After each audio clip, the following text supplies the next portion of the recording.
Good morning, everyone. We're excited to get started today with our live briefing, Economic Statecraft and Lessons from Cyber Warfare, brought to you by the Potomac Institute for Policy Studies. My name is Madeline Field. I'll be your moderator today. I'm an assistant editor at War on the Rocks, where I work on our Cogs of War vertical, which focuses on defense tech and industrial policy. So this is the seventh in our live briefing series assessing the economic statecraft problem set as a core national security domain. These webinars are based on our ongoing 11-part article series in War on the Rocks, War by Other Ledgers.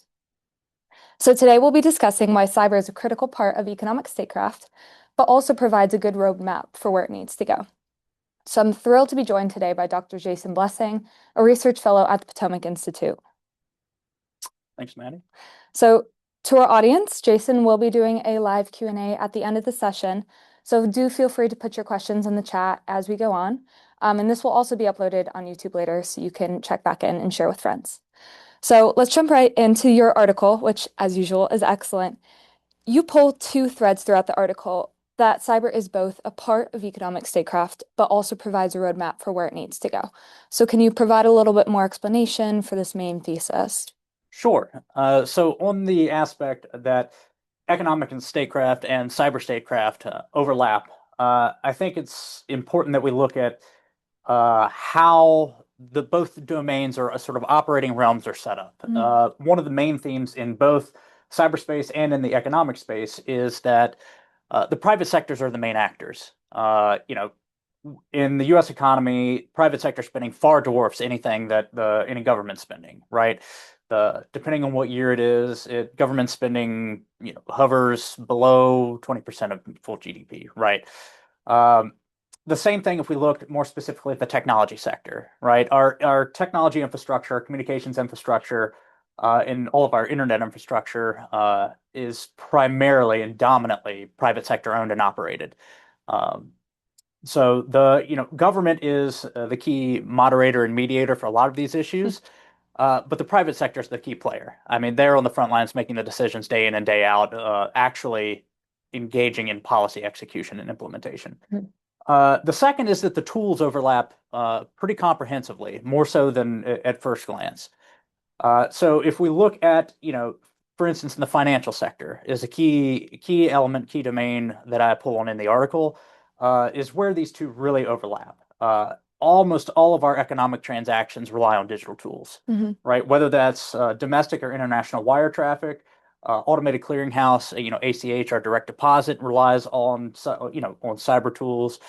New York Stock Exchange also relies, there's no way to process the millions and millions of transactional volume that occurs there every day without digital systems. On the flip side, though, a lot of our economic tools bear on how we carry out cyber statecraft.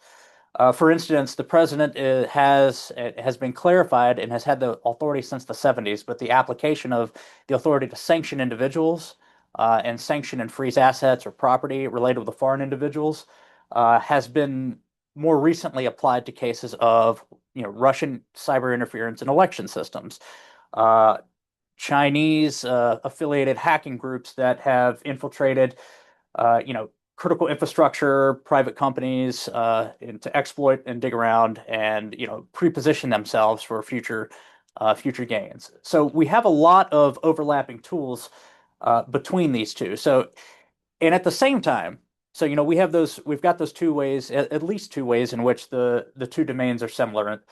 At the same time, we've dealt with a lot of the similar issues that we're dealing with economic statecraft today. We've dealt with in the last 10 years in cyberspace. And that comes down to, information sharing, who runs what authorities belong to whom, and a lot of the execution issues. So that's the main thrust and thesis of the piece, and excited to dive into the rest of it. It's pretty compelling, but I want to dive into one of the most striking figures that you cite in your article. Americans lost a record $21 billion to cybercrime last year. So, what's your pitch? Why should cyber still provide a useful roadmap for economic statecraft despite these ongoing struggles that haven't seemed to have eased in the last couple of years? Right. And the logic I'd like to draw is a little counterintuitive, right? In one sense, we've gotten a lot better at measuring the problems in cyber, and measuring the threats, the implications, the losses. we've gotten a lot better at determining just what goes where and what affects what. So part of that's a measurement issue. Is we're finally zeroing in on tactics, techniques, and procedures, and linking those to economic losses in the term, financial losses. The second is, and relatedly, is cyber has become a much more mature problem set. You can argue, yes, economics and economic statecraft has been around for millennia, right? But the modern way in which it is executed is fundamentally shifting away from the economic order and the rules upon which that has usually operated, right? Post Bretton Woods, post Washington Consensus, the institutions and norms that we've set up. Uh, we're now operating in an environment and a geopolitical context that is deviating from the frames for action that we have had. For cyber, this has kind of always been the case, right? It grew out of sort of covert norms, intelligence community norms, some military circles, uh, and so the rule set was a lot more gray. So we had a lot of flexibility to define how we could actually address the issue without not necessarily the baggage, but without the background that we carry into the economic space. So you touched on a bunch of things that we will, inevitably come back to. But I want to pull a thread that you mentioned earlier, which is the financial sector. So what are some underappreciated sectors, I guess, where economic statecraft and cyber continue to intersect every single day? So I could rattle off a laundry list, Okay. but I'll stick to sort of three main sectors where I see that this is, most evident outside of the financial sector. I think first and foremost, you have to look at high-end manufacturing Mhm. and specifically look at the semiconductor industry. That is one where it is a very important economic industry, and we've prioritized it from a national security perspective. Mhm. So the U.S. interest, not just U.S., but particularly in the U.S. context, a highly salient industry that is economically important, but also underpins the very foundations of cyber power, right? If we think about producing semiconductors to be able to put into, our smartphones, government systems, our data centers, the semiconductors and the chips that go into that underlies all of our computing power. Mhm.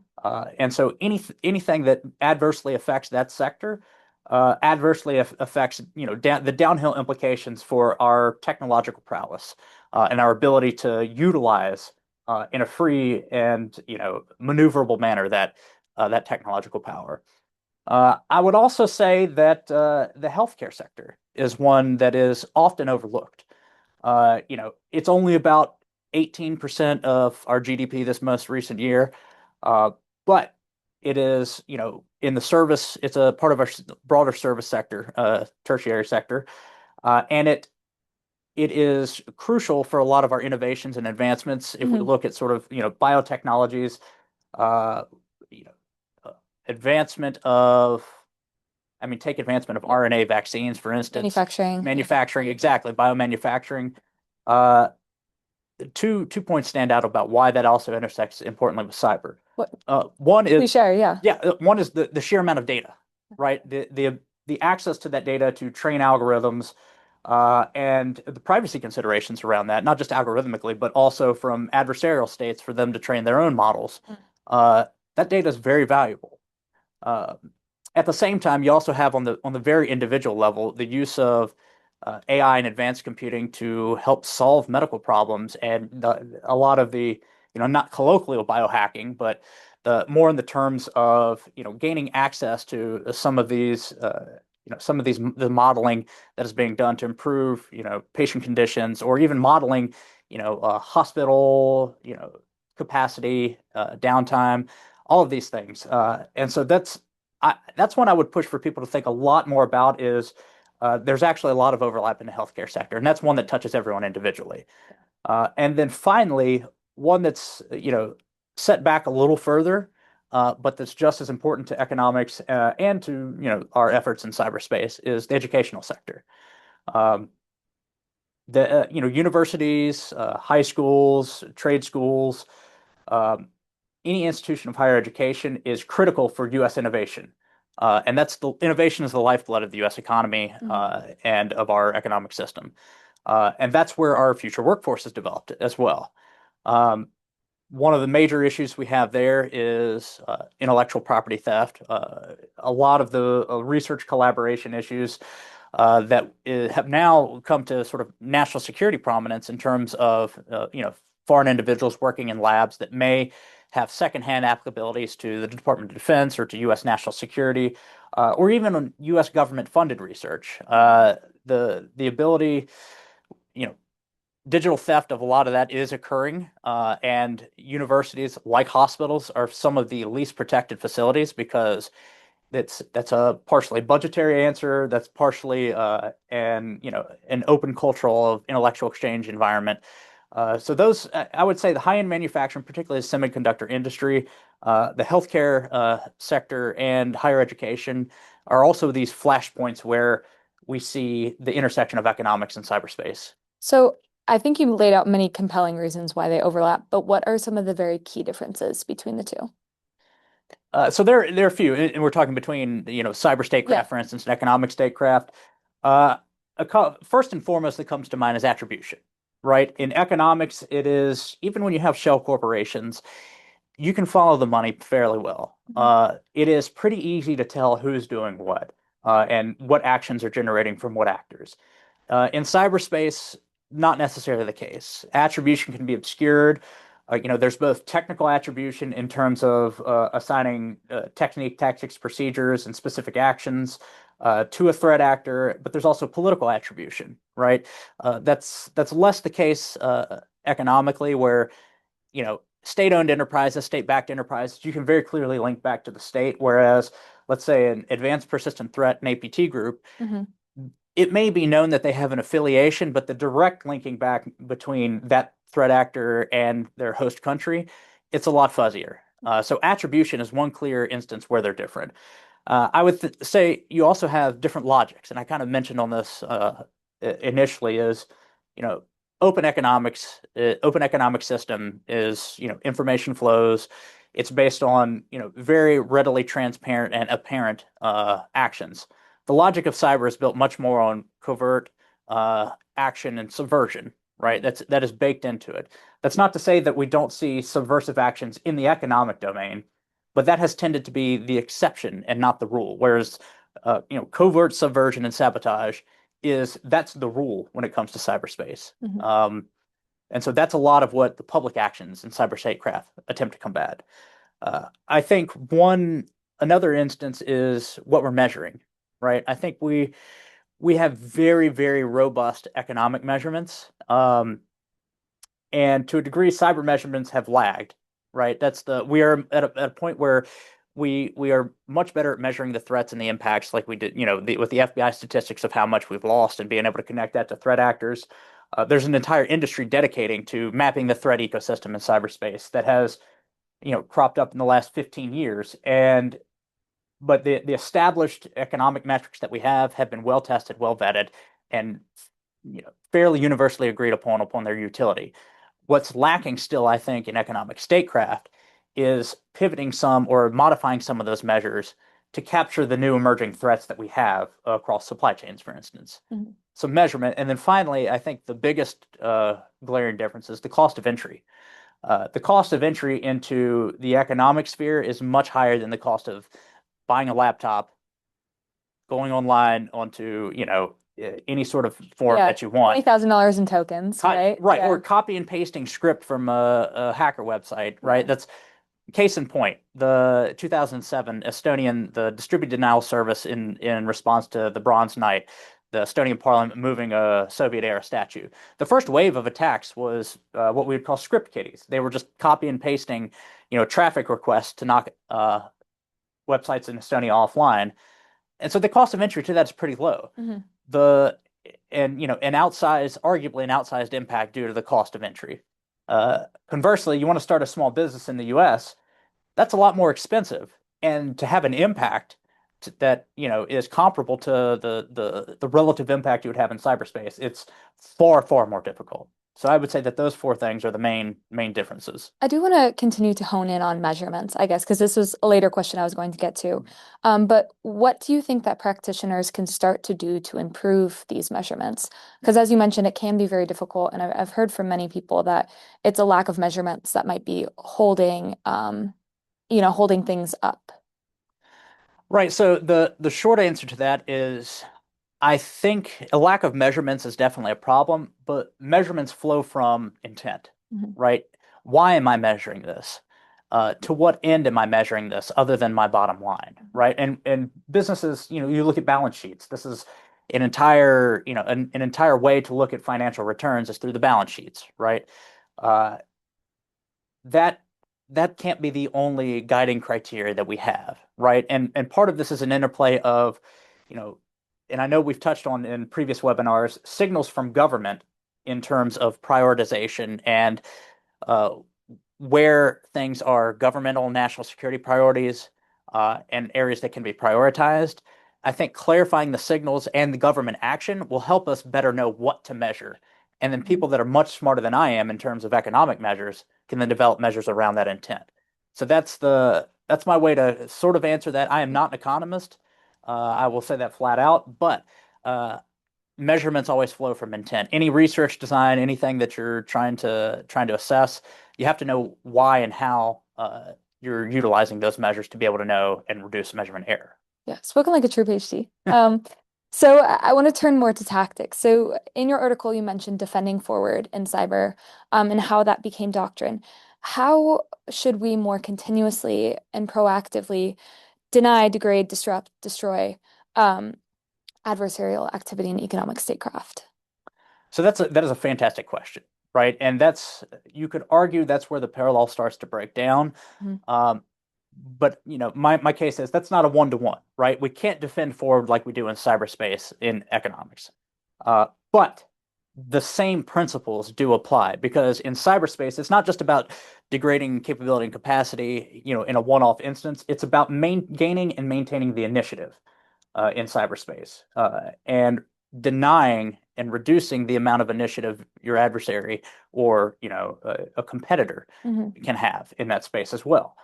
So what comes to mind immediately in the economic area is proactive measures that are sustained, like development finance, right? And that's the aid development aid conversation in this administration particularly. Uh, it has taken a hard left turn from sort of bipartisan practices in the past. Uh, Wherever you fall in that conversation, that is an example of a proactive tool that is actively shaped and can actively be shaped to combat, you know, adversarial investments in areas where we may have a priority or where we may have latent interests. So proactive investment is one part of it, right? Another part of defending forward is flow of communication, Mhm. right? And flow of communication with your partners, domestically, with the private sector, and with allies. The cognate for U.S. Cyber Command would be our hunt forward missions, where we go and we pair with allied militaries, usually, or partner militaries.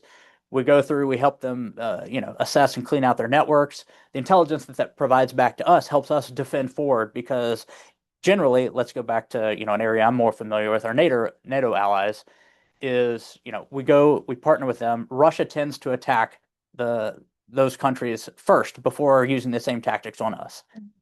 So that behooves us to go proactively search out the threats, not just wait for something to happen. And so that information flow is a key part. And tying all of that together and tying the tools together in a proactive strategy Mhm.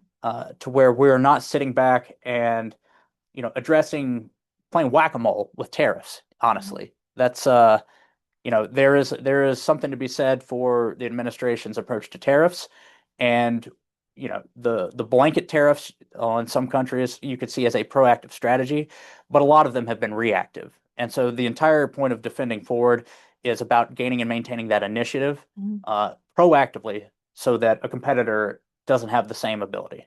So as narrowing in on this sort of operationalizing consistent engagement, and I know you're not in the military, but what drawing from cyber, which also, many cyber effects are not kinetic.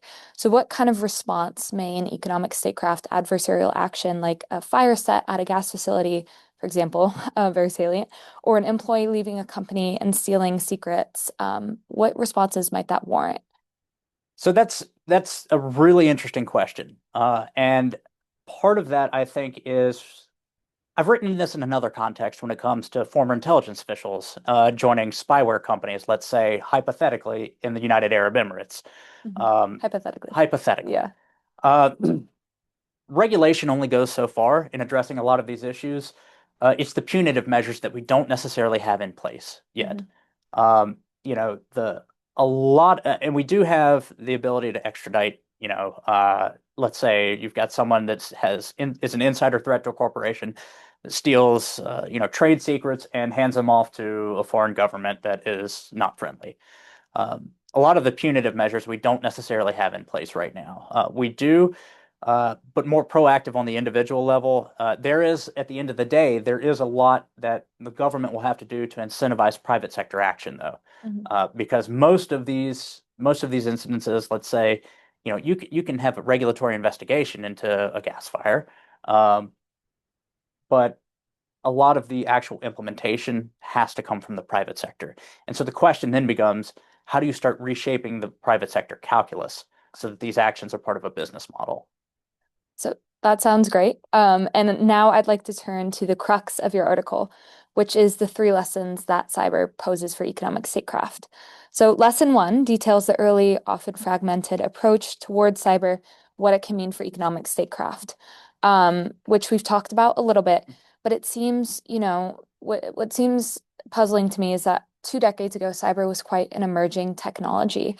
And as you said, it was so fundamental, so new that it required the establishment of CISA, Cybercom, the National Cyber Director eventually. But in contrast, economic statecraft has been around for millennia. Mhm. And we already have some organizations, many organizations, as Will Norris said, 1400, that do economic statecraft. So in what ways is is economic statecraft ahead of cyber and behind as well? So, in ways that economic statecraft is far ahead of cyber, is the maturity of tools and practices in the economic arena by far, right? When cyber first came on the scene, right? You can debate all day when that is, but militaries, for instance, have been developing military cyber commands since the late 1980s, Mhm. early 1980s in some cases. Um, the practices and norms surrounding, just cyber operations, even speaking about them in public, were taboo. You can go back as far as even fewer than 20 years ago, less than 20 years ago. Uh, you can't speak about them in public. They don't exist, right? Part of that has to do with the intelligence culture. Part of that is the sensitivity around how cyber operations are conducted, Mhm. and in some cases, the use it or lose it of certain capabilities. You reveal your hand once you use something, and you kind of burn that capability. That's not true with economics at all, right? Mhm. We have much more robust logics, tools, and practices. I will say where the economic realm severely lags behind in cyber, and cyber hasn't gotten this, government and private sector responses to cyber threats, cyber statecraft at large, we haven't gotten it 100% right. Mhm. There's still a lot to address. But one area where it's far ahead of economic statecraft and the economic realm is speed and the rate of change. The degree at which the ecosystem actors, players are responsive to cyber threats is in comparison. I'm not saying it's, night and day, 24-hour turnaround between a compromise and patching a vulnerability, uh, but the speed at which the response and changing dynamics occur within cyber statecraft much faster than economic change, right? When we talk about economic change, we can talk about, fluctuations in GDP. We can talk about, it extends from microtransactions all the way to what type of economic system are we working within. All those are glacial at the pace of change, and by design, government bureaucracy and corporations adjust a lot faster than government, but still, corporate change is in the long arc of economics so much slower than it is in the cyber realm. So as economics continues to, I guess, envelop many of these critical technologies that we mentioned, for example, bio, how can it move faster to adjust? Part of that has to be, the information sharing and understanding what information you're sharing and why. Mhm. That's crucial. Yeah. Many of our webinars come back to this. And Yeah. it's, there's a reason. Yeah. There's a reason all keep coming back to this point is you can't act on what you don't know. Mhm. And that's a huge element. Um, I think also one of the points that I make pretty pointedly in the piece is having some coordinating authority and some coordinating body outside of, as Dr. Will Norris in his piece highlighted, a lot of the economic actions are, sustained through temporary joint task forces or interagency task forces. A lot of the same that we saw before, instance, U.S. Cybercom was institutionalized. A lot of it was task force driven. Operationally, still some of it's task force driven, but it's now under that bucket. You've got four major big bureaucratic players in the U.S., including Treasury and Commerce. And the question is, how do you start to coordinate those entities Mhm. in a way that we've tried to coordinate cross-sectorally in the U.S. government with cyber? Mhm. That's a key question, right? So the information flow and just coordinating and the situational awareness of who's doing what in and across the government and how that plays into the private sector, which are all huge questions right now. That's critical for keeping up with the pace of change. I think I've asked every guest this, but who do you think is the actor that's best positioned to lead that coordination right now? Right now, I have an unsatisfactory answer, which is I do not know. Okay. Um, the, the one of the best ways you can start to do this is to find, and there are pros and cons to this, is to find some coordinating body, either in the National Security Council or iterations of the National Economic Council, depending on what administration's in, Mhm. right? Um, there are pros and cons to that, right? And we've seen that with particularly political dynamics, and the in previous administrations when we stood up the director of national cyber, the national cyber director, Yeah. right? You've got personality issues and unclear lines of authority because you've got folks running, technology issues and cyber issues on the NSC. You've got leaders in CISA that are running things, and then you throw the national cyber director into the Yeah. mix, and you had politics surrounding that, which is why we had one of our national cyber directors, not completely but partially, step down. Yeah. Um, so all those have to be considerations that go into it, right? There will be folks that know the economic space much better than I do, uh, but there has to be some sort of forcing function, and it has to be something that's, I think, congressionally driven, Mhm. and so that kind of buttresses or flies in the face of my argument to do it in the executive branch, within the NSC or NEC, but it has to be something that's congressionally imposed so that it sticks. Okay. So is that the type of institutional pillar that you think should be established to create an economic statecraft that is effective? I so th This is a broader issue, and so yes, that's a pillar. But I think congressional action writ large is critical, right? We focus so much on the executive branch and on executive tools, and rightly so, because that's where a lot of the Use, tools and the authority yeah. rely. That's where they lie and rely on executive action for execution. So that's not to diminish that, but I think if you look at the successes that we have been driven from congressional action in the cyber arena, specifically when it comes to the Cyber and Information Sharing Act of 2015, not to be confused with CISA, the agency, Yeah. Cyber and Infrastructure Security Agency. CISA 2015, the law uh, instituted the right to share for the government, Mhm. right? And what that means is instead of a default position of, the government worried about cyber intelligence gains and losses and what sharing with the private sector would do to those, gains and losses from a security perspective.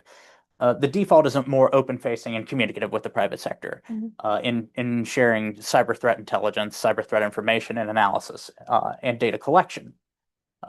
So that law also, in addition to establishing the right to share, it also established protections for the private sector in order to actually facilitate that sharing back and forth. And so to circle back around, legislative action in the economic arena, uh, particularly, leaning on the committees that still have strength within Congress that are, you know, a larger trend has been the solidification at the party leader level in Congress. Whole nother discussion for political science on another day. Um, More power in the committees that are actually acting and that are still acting in a bipartisan manner. Those are going to be hub spots. You have to have action coming out of those to then help shape in conjunction with those executive tools to facilitate more effective economic statecraft. So I do want to keep talking about information sharing, which is your lesson two. So your lesson two is about changing those incentives for information sharing between the government and private sector. And you list a lot of reasons that companies, rightfully so, do not want to share information still about cyber breaches or vulnerabilities. What types of information should companies share in economic statecraft that make them uncomfortable? And what can the government do to sort of minimize this discomfort? So I think we need to approach that from, the second question to get to the first answer, because I think a lot of the same trepidations apply to economic statecraft, Hmm. right? Key issues were, can if I disclose a cyber incident, can I, I'm worried about the intellectual property that may have been stolen there that I would have to disclose to the government. Do I lose those intellectual property rights? Could those come through a Freedom of Information Act request and it be disclosed publicly, right, when those are closely held trade secrets? Well, that the same thing applies into economic vulnerabilities, right? Let's say you've got someone that's some supply chain actions that's taking place, and it is a critical part. Uh, but how much are you willing to disclose to the government if you're a business? Because how much does an element about your supply chain, the information that company might have to provide, how much does that give insight into the product that they're feeding into on your end, right? And all of those are big concerns. Almost a bigger concern, which was also a concern in CISA 2015, is antitrust, right? Antitrust protections. One of the big things that hasn't necessarily been addressed by a lot of the other panelists in our webinars is fear of colluding or fear of looking like of anti-competitive actions, information sharing with other entities in the private sector, which we've highlighted that information sharing is crucial, particularly between the private sector. But that's still a very real concern, right? Violating the Sherman Act. That was also at the heart of the CISA 2015, right? And so the question is, how do we instill some of those as well? You also have issues of, data privacy and how much you can disclose. If data is stolen from, specific economic product, proprietary data you may have on users. If Hmm. we look at social media, right, that's a whole subset of questions that you could ask. So Hmm. the big question is, how does the government start to implement some of these same protections that CISA 2015 did for the economic realm more broadly, Hmm. right? Because cyber threat information sharing is, in this context, a subset of economic statecraft, and it's part of economic threat sharing. So I think once you have some of those protections in place, right, a lot of the information that's going to be dictated is shared. Um, that those parameters have to be set by coordinating bodies Hmm. in the government because so a lot of those mandates of what should be shared is going to have to come from Treasury Commerce and whoever's going to be the primary interface with the private sector. So that's not a complete answer to what should be shared, but that's how you get to that point where you determine what information should be shared. It's a hard question, but is there anything beyond the Sherman Act that like first comes to mind as a regulatory institutional barrier to information sharing? Yeah, I mean, privacy acts as well. That is much more of a pressing concern in data, right, and Yeah. digital data and as well. But I mean, consumer information, right, and consumer protection. And you look at something that spans, both that is cyber executed, digitally executed, but it is clearly economic as identity theft and identity fraud, right? Look at the Equifax breach. Go all the way back to, I believe it's 2012, the Target breach, right? All of these are major privacy concerns that can bring regulatory action. Those are huge concerns in sharing economic information, right? That's directly parallel to a lot of cyber threat information sharing and cyber incident information sharing. I think one thing that also flies below the radar in terms of hesitation to share is just a lack definitionally of what we mean by a significant incident, a significant economic statecraft Yeah. incident. One of the things that CISA 2015 helped to do for the cyber domain is start to lay the foundations for what constitutes a significant cyber incident worthy of reporting. If you leave it up to the private sector, they may not report, right? Unless you have those guidelines, because you're going to have such inconsistency in reporting as well. Mhm. You're going to have, two, maybe very similar companies that report in very different ways because internally, their boards, what have you, may determine that, well, this is significant to us, but not to the nation, or this is actually we have enough to cover, the buffer and what we can, backfill, customers' accounts to cover our losses that we build into our budget every year. This is not significant, and we don't need to report it. The same exact dynamic is going to be at play in economic statecraft. So you have to define, a baseline for, and maybe it's a financial loss, maybe it's potential financial loss. Mhm. Maybe there's a risk measure associated with what would constitute, you know, a significant incident. But we have to have sort of that definitional element in place, and not just significant incidents, but CISA 2015 also laid out about 28 or 18, excuse me, 18 common terms to define to facilitate information sharing agreements. Do you sense that kind of watershed moment, as you said, this CISA, coming for economic statecraft anytime soon? Like, I guess, what was the environment like in cyber before 2015? The it's so the environment that sort of big picture spurred CISA 2015 is you have a wave of high level major compromises, right? In addition to Equifax, Target, you also had a major JP Morgan compromise around 2013, I think, that disclosed, cumulatively, all of these disclosed over a million unique, customer individual records, like Mhm. data associated with these people, right? With customers. Mhm. That was huge. But you look a little more broadly at the bigger geopolitical cyber operations, the cyber incidents.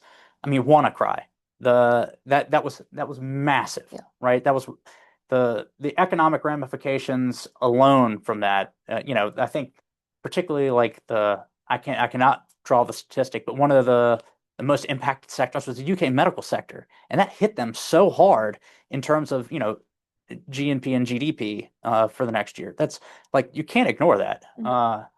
But so we had a couple of these major watershed moments, and it's only been built on over the last couple of years post CISA 2015 to validate when you look at the JBS Foods hack, the Colonial Pipeline hack, Solar Winds as well.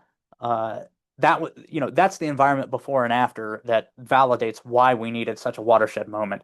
Do I see that similar uh, environment now? Not necessarily in a one-to-one analog. I think you see there are pieces of legislation that are bouncing around, and I Mhm. apologize, I don't have them off the top of my tongue, that are trying to get that information sharing in place, but there's nothing as comprehensive that would, sort of tie the threads together. Um, and unfortunately, a lot of the environment now, it's a lot of the adversarial actions from, let's say, China's activity in U.S. supply chains or European supply chains. It's not as it might be visible, but it is not as immediately disruptive as the Mhm. power to hospital going out. Mhm. It has a longer term time horizon for some of the implications. And as a result, it's sort of been put out a fire here, put out a fire there, buy some golden shares in Intel here, take another measure here.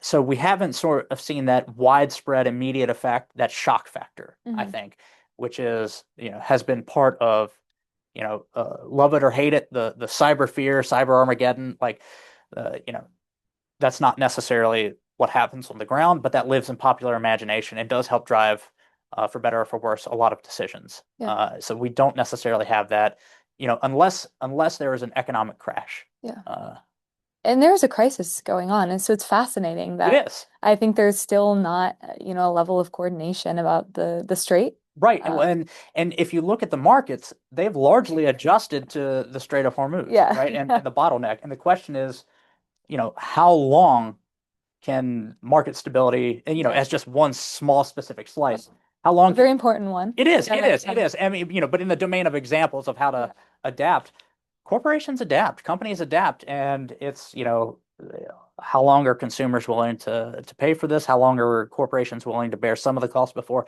passing even more on to consumers? Hmm. How long until the third order ripple effects are start to felt? So that's we haven't reached. I don't want to reach that breaking point yet. But that's the only sort of cognate visible way that I think you could get a large scale crisis.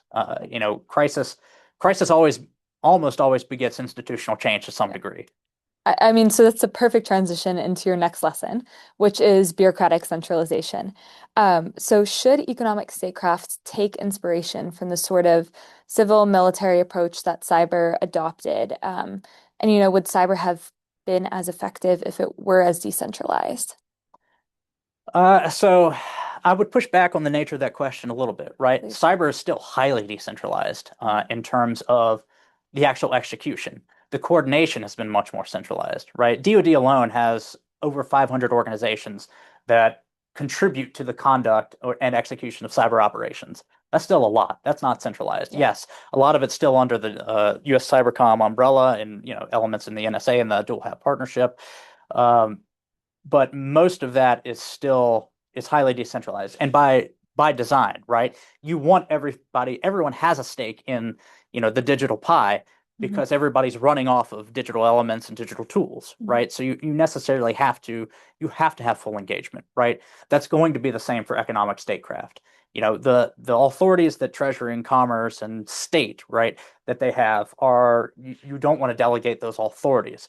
The question is, how do you get to centralization of coordination?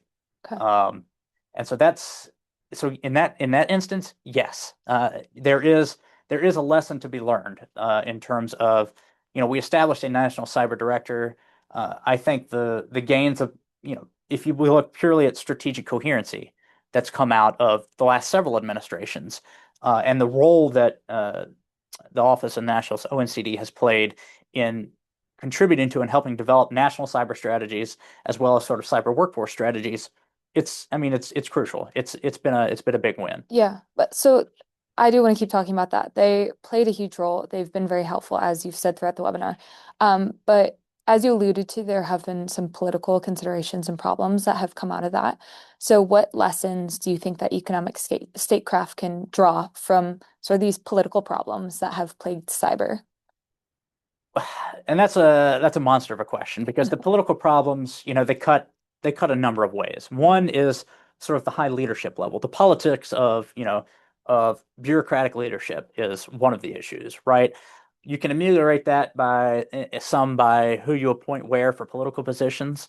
Um, even like we saw for instance, in the Biden administration, even when you have really good top cyber talent in those positions, you have good cyber leaders. They're not all necessarily going to get along and agree on the issues, right? Um, some of the political aspects also deal with enforcement, right? And this is a major problem for the Office of National Cyber Director, is huge coordinating and sort of strategic formulation and policy formulation element Mhm. and coordinating role against a lot of the rest of the federal bureaucracy, but they lack any enforcement power. They lack real budgetary power, right? So without that empowerment, the question becomes, how do you actually ensure that the strategy gets executed and implemented? And there's been, a number of government accountability organization (GAO) studies that have come out that says this is a major problem for ONCD and the government needs to address. So the cognate there is for economic statecraft, how can we start to deal with enforcement, right? Of actions and enforcement of coordination, right? The sort of a third concern in there is the politicization. That's the other political element. Is not necessarily the interbureaucratic politics, but the polarization and the politicization of the issues, right? Mhm. And we're seeing this right now with CISA, and this has been going on since at least 2018, right? With the firing of Chris Krebs as national or leader of the head of CISA. Mhm. The increasing politicization of some of the roles of these organizations and institutions leads to a lot of inconsistency, a lot of ineffectiveness in how the organizations carry out their missions, Mhm. and that's an added problem. So that's a bigger problem that a lot of that is going to have to come down to party leadership, uh, and at the end of the day, voters on a lot of issues Mhm. because it's prevalent in both parties. Mhm. So interesting. I think someone told me that Cybercom this year had $40 million budgeted to it by the Pentagon during appropriations, which is not very much. No, it's not at all. Um, And the fact that for nearly a year there was no, we didn't have anyone nominated to actually lead Cybercom or the NSA because it's a dual-headed organization. And the fact that, you know, yes, things happen and move quickly in government issues and crises, but you have to take the time to nominate and confirm leaders when appropriate, right? And without leadership for either of those, but particularly our top digital spy agency, I mean, that's a huge issue. So what's your take, I guess, on and we got this a little bit earlier, but a new office or strategic organization developed to coordinate economic statecraft beyond, the four major agencies that lead. So that's a great question for Will Norris, who specializes in that. But I will say there are pros and cons to both, Okay. right? Uh, One of the pros is you've got a lightning rod, and you've got a lightning rod for federal coordination and public-private coordination and private-private coordination in some instances, right? Say, a common, having a common institution. If we look at how, for instance, Cybersecurity and Infrastructure Security Agency was set up. CISA, the organization, one of the major things that they did was put together ISACs, Information Sharing and Analysis Centers. And these played a huge role in disseminating information to the private sector and collaborating with the private sector on what areas are important, what are they seeing that the government's not, and what can the government share with the private sector to better facilitate response times. Mhm. So there are pros in that, but the cons are any new organization is going to have to fight for its own bureaucratic and organizational survival. Mhm. And even if it does survive, it comes with growing pains. Mhm. And a lot of those growing pains, for instance, we have seen with the National Cyber Director, as I mentioned, right? What do you do with an organization that is important but largely toothless? So the flip side of that is you've got U.S. Cybercom, which has been I would argue fairly effective Mhm. in executing its mission, and as a lightning rod for coordination, uh, back between some of the civilian agencies that it's also working with. There are pros and cons to establishing a new office. Mhm. Uh, there are existing offices that could take on that role, but then you get into an issue of scope of authority and responsibility, and what happens when you stick your finger in somebody else's pie, and they hold the veto, Yeah. right? They hold the veto power. So again, that's why some solution to me comes back to legislative action. Mhm. So I do want to, as our last question, so if you have any questions for the Q&A, please put them in now. But a growing pain I know for cyber was creating an effective and robust workforce. Still is. And it still is. So what path was taken to build an effective cybersecurity workforce in the private sector and in government? And what does that, what lessons does that offer for economic statecraft?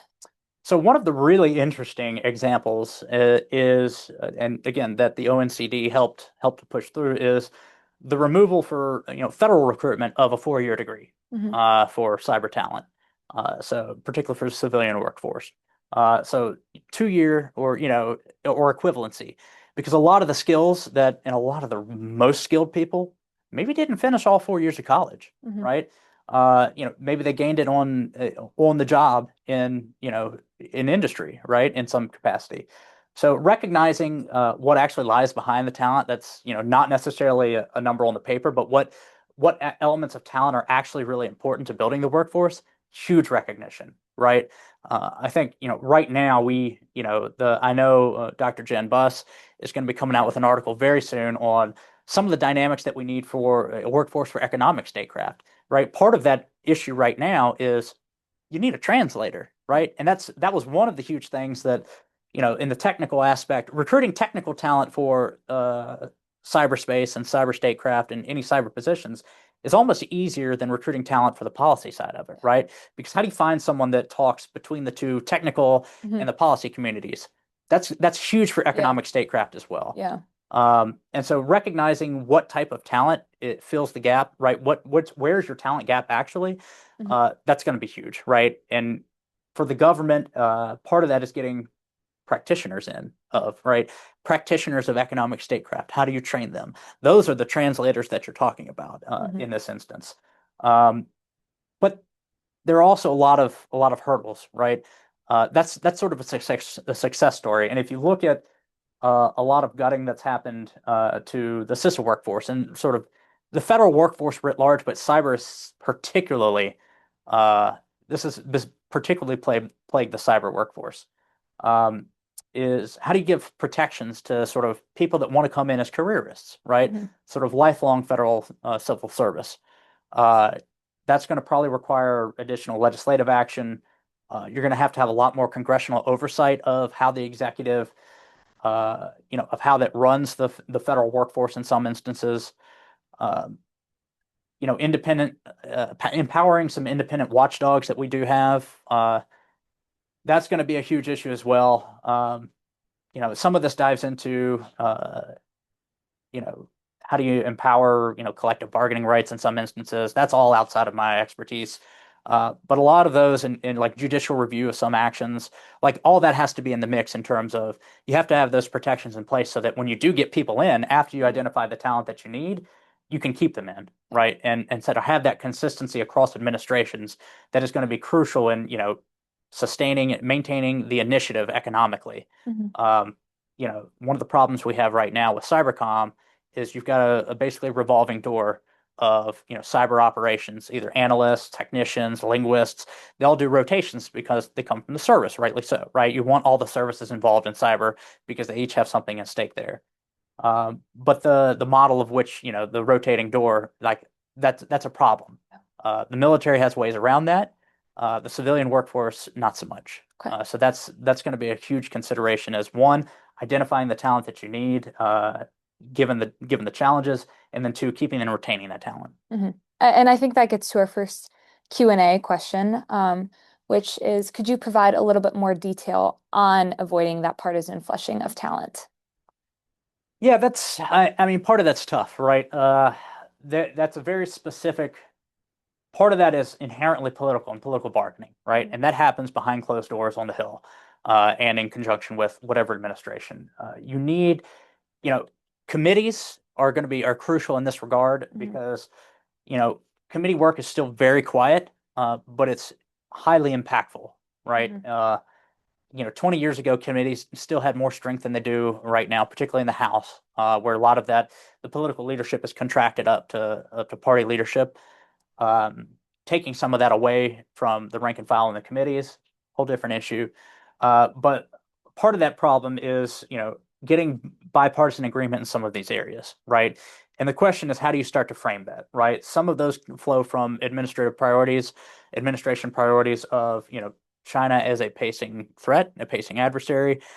You see a lot of that bipartisan work done by the Committee on Competition with China, Yeah. the long name that I can never remember and rattle off. The Committee for Competition with the CCP, Yeah. something. That's part of it is getting that bipartisan consideration, right? Uh, an additional part of that is actually, instituting via law and statute protections that Mhm. that for civil service that want to be there, Mhm. right? Um, that's going to be huge. It's some sort of congressional action, and let's not forget that oversight and appropriations powers are huge and underutilized in Mhm. in the in the in the workforce area for Congress. So that's you know the political turnover is always going to affect that to some degree, but reaching the bare minimum win set is those defining principles that will stand the test of time or 10 years maybe, let's say across two different administrations, 20 years hopefully. That's going to be the key to making sure that this turnover doesn't happen because you want turnover at the political level, Yeah. right? At political appointees. You don't want the good people that are working in our government, making sure the US does its job Yeah. and doing it well, and are also just, providing for themselves and the country. Those are the people you want to keep because they want to be there. Mhm. We have another question on the scale of economic statecraft and whether its scale, because it's even in some ways more nebulous than cyber is, and whether that will make it more difficult to write a strategy. Yes and no. So unsurprisingly, the scale is massive. I think it's not necessarily the scale that makes it a challenge. I think it is the scope of impact of that scale. If that's, I mean, that's a very fine distinction, but you can have theoretically, let's say, one of our major internet providers goes down. Something happens, let's say AWS, Amazon Web Services, is offline for a few hours, right? Let's say even longer, right? Instance that happened a couple years ago, offline for a couple hours. That is a massive, like that's the scope of that is potentially huge, right? Let's say physical compromise to a data center. Let's say one of these data centers in Ashburn goes down. That's huge. So much of the computing power for the world is out of Northern Virginia, just down the road. When Teams went down. Yeah, I mean, Teams. My ability to meet deadlines is that hits hard. Yeah. That hits home personally. But that's a huge, right? So the scope of that is potentially large because then you're starting to talk about with Teams lost productivity, not just in the private sector, government relies on Teams in some instances, right? You're talking about all that lost productivity, and that's money, right? But the impact that an entire sector collapsing or an entire sector that becomes latently foreign owned through, maybe not on its face, but through supply chain ownership, second or third orders of the supply chain. That's a huge, the control over that is potentially larger. Yeah. But I will say one of the reasons why the scope makes it easier to write a strategy is because everything's much more visible, right? We know for the most part what the pieces of the economy are. We know what needs to be protected. It's just finding out when and how to protect that, right? You also have the same problem of any strategy is going to come down to its implementation, right? So I'm less worried about the development of a strategy than the development of the implementation of that strategy. So I don't think it's an issue of scope because you're always going to have a lot of players involved when you have these cross-cutting societal issues like cybersecurity, economic security, economic prosperity. These are necessarily large. Any governmental problem is large. That's why the government's there to solve it or help solve it, right? To coordinate solutions from the private sector. So I'm more concerned about how we actually suss out the implementation. A strategy, is it a necessary condition? Yes. Is it sufficient? No. Okay. I think that's a great place to leave off. Jason, do you have any closing thoughts? Both issues are just really hard. Yeah. We need professionals, and this goes, I guess, tease up some of the next conversations, right? These are issues where we got to have communication between the private sector and the public sector.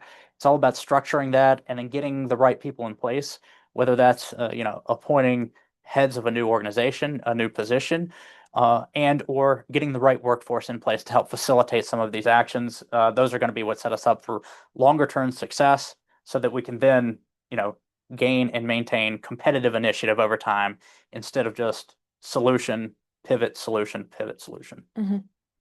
Well, I think we've had a lot of fun today. So thank you very much to our audience, as usual, for joining us. Please make sure to follow along with the articles in the rest of the series, which will continue to be released on the War on the Rocks site. We have 2 more articles to go with Mark Rosenblatt's article on the need for a strong manufacturing base when shaping economic statecraft strategy, releasing next. And then our next webinar will be on Monday with General Tim Ray, exploring his article at 1 p.m. on the same channel. So do make sure to mark your calendars. And thank you for a wonderful conversation. Thank you, Maddie. Appreciate it.